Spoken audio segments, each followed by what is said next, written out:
The alarm began as a faint pulse, then erupted into a full-scale planetary alert that shook every defense channel on Earth.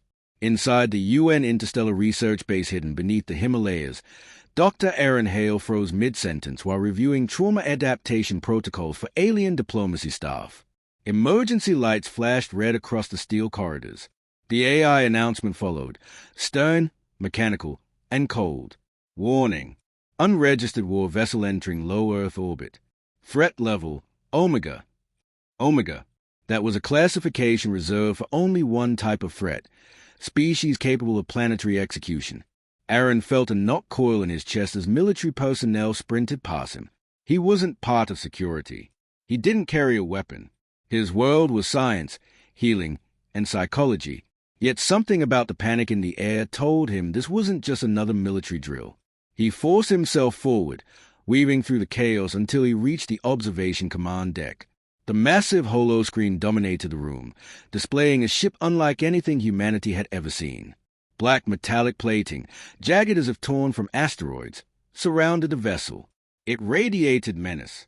Someone whispered from behind him, "Zerath Dominion." Everyone went silent. Aaron looked at the officer who had spoken. "You're sure?" The man swallowed nervously. "Positive. That's their war crest." Fear crawled up Aaron's spine. The Zerath weren't just powerful. They were the galaxy's most feared executioners, known for wiping out civilizations that stood in their way. Brutal, merciless, unstoppable. A message signal flashed. Incoming transmission from the Zerath vessel. General Mercer, commander of Earth Defense, clenched his jaw and allowed it through, but only to audio. Safety protocol. A voice emerged, deep, resonant, controlled. "We are not here as conquerors. We invoke sanctuary protocol. We demand parley with Dr. Aaron Hale." Aaron froze. His heart thudded once, painfully. What? Hundreds of trained officers stood ready. Entire fleets were mobilizing. World leaders were connected in military channels, and yet an alien warship came for him. General Mercer toned, disbelief clear in his expression. "Why would the Zerath know your name?" Aaron had no answer. The transmission continued. "We request medical aid. Our young are dying. Only humans can save them." The room fell completely silent. War had not come to Earth. Something far more dangerous had arrived. Hope from a sworn enemy. The hangar doors groaned open as the alien warship descended through the storm. Wind lashed the landing pads, tearing at uniforms and scattering dust across the steel platform. Searchlights cut through the darkness, and for the first time in human history, the Zerath touched Earth soil. They came in silence. 4 towering figures in obsidian battle armor stepped forward. Their armor shimmered faintly, alive with glowing red symbols that pulsed like a heartbeat. Their eyes were bright silver, predatory, intelligent, and cold enough to freeze a man's soul. Yet none of them reached for weapons. Instead, the warrior at the front, larger than the others, bearing a jagged crest across her chest, removed her helmet. Her skin was deep midnight blue, framed by silver lines that looked like scars burned from war. Her voice was sharp but controlled. "I am Commander Lyra of the Zerath Dominion. We come under Sanctuary Code." General Mercer stood firm. "State your purpose on Earth." A muscle moved in Lyra's jaw. She wasn't used to explaining herself. She gave a short nod, and 2 of her soldiers stepped forward, carrying something. A sealed containment pod. A faint blue glow pulsed inside. Aaron moved closer. His pulse spiked, not from fear, but curiosity. The pod wasn't a weapon. It was medical, cryogenic, desperately unstable. "Open it," Lyra ordered. The pod hissed. Frost spilled over the metal. Inside, not machinery, not explosives. Life. A small crystalline form floated in a nutrient field, fragile, fractured, and fading. Not a child in the human sense, but undeniably young. Innocent. Aaron stared. "Is this an infant?" Lyra nodded once. "Our future." The revelation hit him with force. The Zerath, destroyers of empires, had entrusted humanity with their children. Aaron scanned it. Neural decline. Structural collapse. Energy failing. Whatever this being was, it was dying. He looked up. What caused this? Lyra's eyes hardened. A weapon. One we cannot fight. Something is killing our young. We trace the cure to a resonance only humans produce. Aaron frowned. Resonance? Explain. Lyra held his gaze, and for the first time, Aaron saw fear in the eyes of a warrior. Your voices, she said quietly. Human emotion is a cure. Before Aaron could react, alarm screamed again. Unauthorized breach. Hangar doors compromised. Someone else had come for the Zirath children, and they weren't here to save them. The hangar's floodlights flickered, throwing everyone into stuttering shadow. Sirens wailed through the corridors as armed guards scrambled into defensive positions. The walls trembled under distant explosions. Someone had breached the outer perimeter. Aaron's stomach twisted. Who's attacking us? Unknown. Mercer barked, snapping orders to his team. Could be rogue militias. Could be someone who doesn't want aliens on Earth at all. Lyra moved to the center of the chaos, her eyes scanning the room. She spoke into a comlink, her native tongue ringing like steel on glass. Her soldiers instantly shifted formation, placing their bodies between the pods and the nearest exits. They were ready to die for the infants. Aaron couldn't look away from the pod on the stretcher beside him. The tiny crystalline being was fading, its glow flickering like a candle fighting wind. He placed a hand on the glass, feeling warmth leak through the barrier. Stay with me, he whispered before realizing he was talking to a life form that might not even understand words. But it pulsed, faintly, in response. Dr. Hale! Mercer shouted. Evacuate to lower level 3. Now! Lyra shook her head. No evacuation. If pods moved, they die faster. Aaron looked from her to Mercer, torn between protocol and instinct. He'd been a man of logic once, until he'd lost his daughter because he'd waited for permission to act. Never again. General, he said, his voice steady. If we move them, they won't survive. You want diplomacy? This is it. We save them, or the Zirath will never trust us again.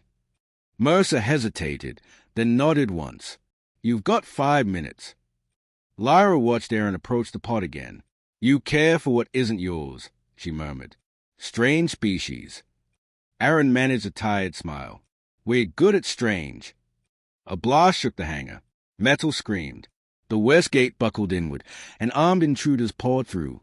Humans, not aliens. Black armor. No insignia. Their movements too precise to be random. Mercer cursed. Internal traitors. Lyra drew her blade, a weapon that seemed to hum with restrained thunder. Keep the healer alive, she ordered her warriors. Aaron ducked behind the pod as energy bolts streaked past. He glanced at the infant within, now glowing brighter, reacting to the chaos. And in that moment, amid war and fire, the pod pulsed in rhythm with his heartbeat, like it recognized him. Blast of fire rained across the hangar as security forces clashed with the black-armored intruders. Aaron ducked lower, shielding the pod with his body as debris shattered around him. He wasn't trained for combat. He wasn't supposed to be here, but something stronger than fear rooted him in place. He couldn't abandon the child inside that pod. Lyra fought like living fury. Her blade cut through enemy rifles with crackling precision. But even she couldn't hold the line forever. More intruders poured in through side corridors, overwhelming the defense. We're being flanked. General Mercer yelled. They are not here for us, Aaron said suddenly, voice sharp. They are after the pods. Lyra turned, eyes burning. Then we move them. Now. Move them and they die. Aaron snapped back. Their energy field is collapsing. We need to stabilize them first. Lyra stared at him, then at the pod pulsing with fading light. She made a decision in a heartbeat. Then fix it. He swallowed. I don't know how yet. Yes, she said, grabbing his shoulder, voice intense. You do. He hesitated, but deep inside, he knew she was right. The pod responded to emotion. It reacted to his presence. Somehow, it recognized him. He stepped forward, locked out the chaos around him, and placed both hands firmly on the glass. Come on, he whispered. Stay with me. Nothing happened. A scream tore across the hangar. One of the other pods was hit, cracking open. The glow inside flickered violently, dimming to nothing. One of the Zirath warriors roared, a sound so primal it shook the air. He fell to his knees beside the shattered remains. Lyra closed her eyes. A piece of her people's future had just died. Aaron looked at her. The pain in her expression told him everything. These weren't just mission cargo. These were their children. He leaned closer to the pod. His voice trembled, not from fear, but from something he hadn't allowed himself to feel in years. "Listen," he said softly to the tiny being inside. "I know what it feels like to fade. I know what it feels like to lose everything. But you're not alone. Not today. Not while I'm here." He exhaled, slow, steady, and something broke open inside him. He didn't sing. He didn't chant. He simply hummed, low, raw, imperfect. A sound filled with grief and stubborn hope. The pod reacted. The fading light flared, bright and alive, responding to him.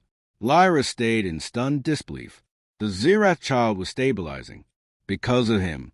The glow from the pod intensified until it filled the hangar with a soft, blue luminescence. The Zirath warriors paused mid-battle, stunned. Even the attackers hesitated, confused by the sudden radiance pulsing from behind Aaron. The tiny crystalline being inside the pod moved, really moved, for the first time.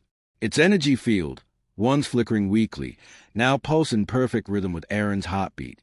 Stabilization protocols on the pod's monitor shifted from critical failure to recovery detected. Lyra watched in disbelief. How? How is this possible? Aaron didn't stop humming. He didn't dare. He just kept going, voice steady, breath controlled. "You said your young respond to resonance," he said between breaths. "Maybe it isn't about biology.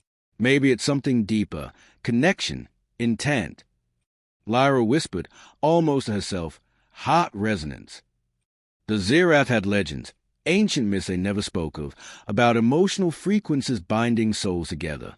But no outsider had ever triggered it. No one had ever formed a resonance bond with a Zirath child. Until now, General Mercer's voice cut through the moment. "Hail! Whatever you're doing, keep doing it. We'll hold the line." Two of the armored intruders broke formation and charged straight toward Aaron, but Lyra was already there. She moved with terrifying speed, cutting them down in a single blurring strike. She didn't retreat after that. She stood at Aaron's side, guarding him. "Healer is priority," she barked to her warriors. "Protect him with your lives." Aaron kept his palm against the pod. His hum softened. A strange peace washed over him, like someone else was humming back from inside the pod. The tiny being pressed against the glass, as if reaching for him. "It's responding to emotional frequency," Aaron said quietly. "It needs connection to survive." Lyra's voice was low. "It chose you." A final surge of light rippled outward, warm, alive, undeniable. Every Zirath warrior recognized it instantly. Eyes widened. Breath caught. A resonance bond had formed. That was more than life or death. Among the Zirath, it was sacred. The assault suddenly ceased. The remaining intruders retreated, dragged back by some unseen command. They had seen enough. Someone, somewhere, had realized they were now too late. The Zirath child survived, but as the hangar doors sealed, a chilling message echoed through every comm channel. This is not over. Humanity has chosen a side. And now, the entire galaxy would come for them.